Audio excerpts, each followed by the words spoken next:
What's up, everybody? Rogelio here with Triple R Roofing. So I was scrolling on my TikTok and I noticed a video that caught my attention. And I think it's a great video to show why sometimes when you become a subcontractor for somebody, um, this is a good reason why you should always be very mindful on who you work with, and also shows the reality of some of the bad things that happen when you do subcontractor work for other people that don't really care for your quality and don't value your time. So let's go over it together. What's up, buddy? Are you guys the owner? Yeah, it depends. So right here, I'm assuming these guys are the property investors, either realtors or general contractors. Either way, they buy properties, flip them, and sell them.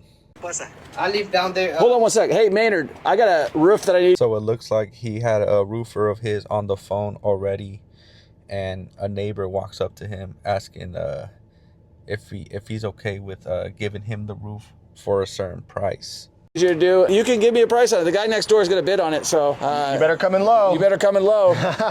So that right there already kind of annoys me, because I'm sure the guy he's on the phone with was a guy similar to the guy that just walked up offering his services, right? So what these guys tend to do, with my experience, and it's really annoying, is they want you to give them a cheap price, right, with the promise that they will give you more work if you give them a cheap price, right? The old give me a cheap price and I'll give you more work out of this, right? The oldest trick in the book.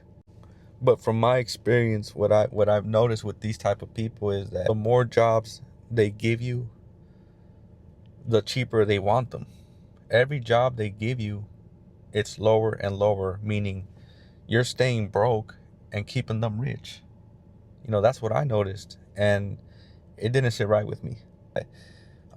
You give them a cheap price, so you're willing to lose money from a project, right? For them, so they can give you more work. But they're so quick to switch up on you. Like, this guy just pulled up on them. He's probably had this other roofer for years, right? And he's willing to drop his roofer for this guy if he's cheaper. So just tell me, labor, what would you charge me for the roof? We usually do 500 per square. 500. So 500 a square, depending on where they're at. I know here in Cali, that's pretty good. It's pretty fair. You know, it's fair for a roofer to take account for his labor costs, material costs.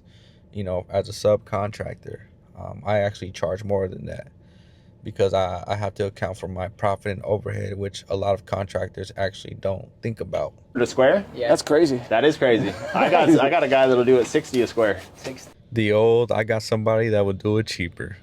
Man, that's the oldest line in the book. And most of the time, they don't have somebody like at that price range. They throw these crazy numbers to get you to panic, so you can give them a crazy cheap price. You know, try to be competitive.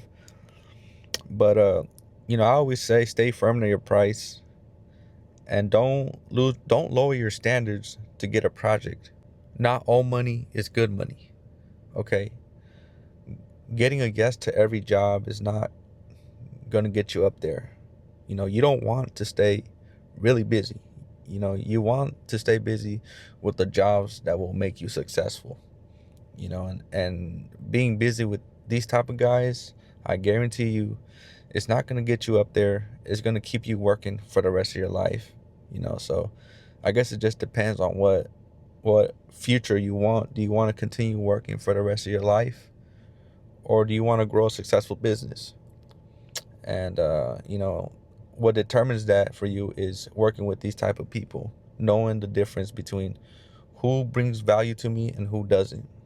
Nah. Yeah, we put the material. If you guys put the material, I go 150. yeah, so I could get this roof done for like $2,000 labor. 2000. That's cheap. That's cheap. Yeah, but they've been working with me for 18, 20 years, and they. So see, that's what I mean, is he has somebody that's been working for him for 18, 20 years, but he's willing to drop them off, right? Push them to the side if this guy is cheaper, which means the people that he hired before probably went above and beyond offering the best price possible, which is not really the best price, just cheapest.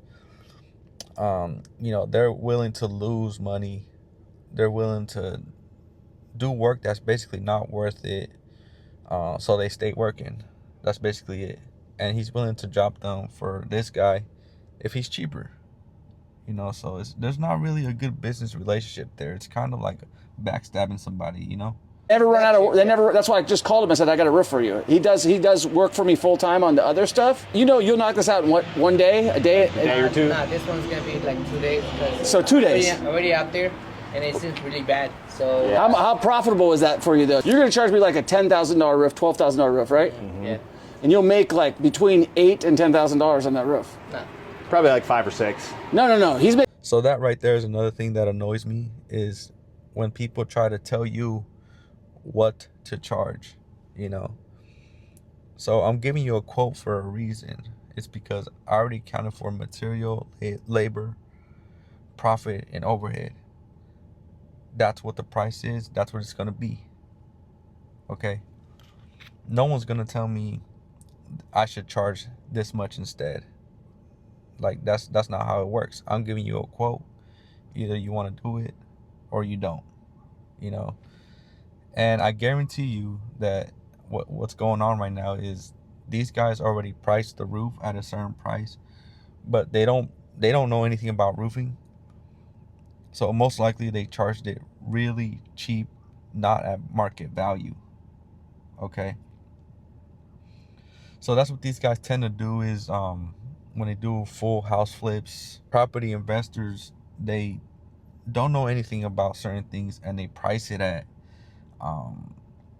prices that don't even exist anymore. Like, prices go up every year, right? So I guarantee you that's what they priced the roof at, and that's why they got to find these crazy cheap laborers to do it.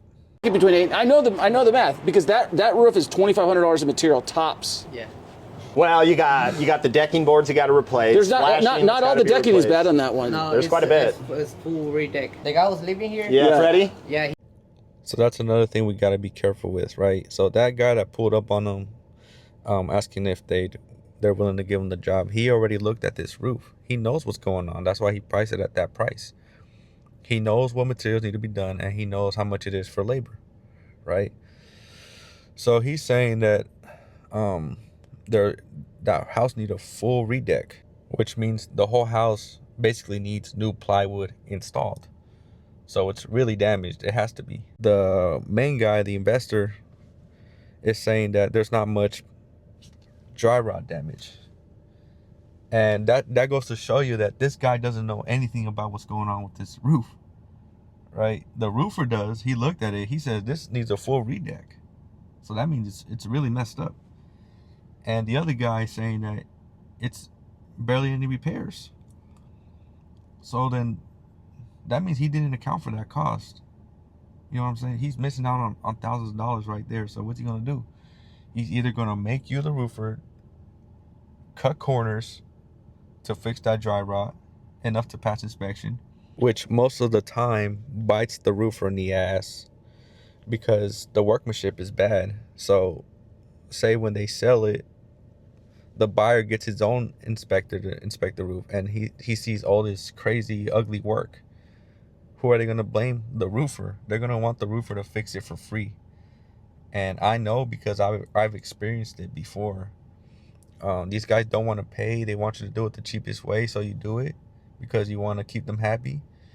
And guess what? They're never happy. There's always callbacks for stupid reasons. Even though you've told them that you don't recommend doing certain things, right?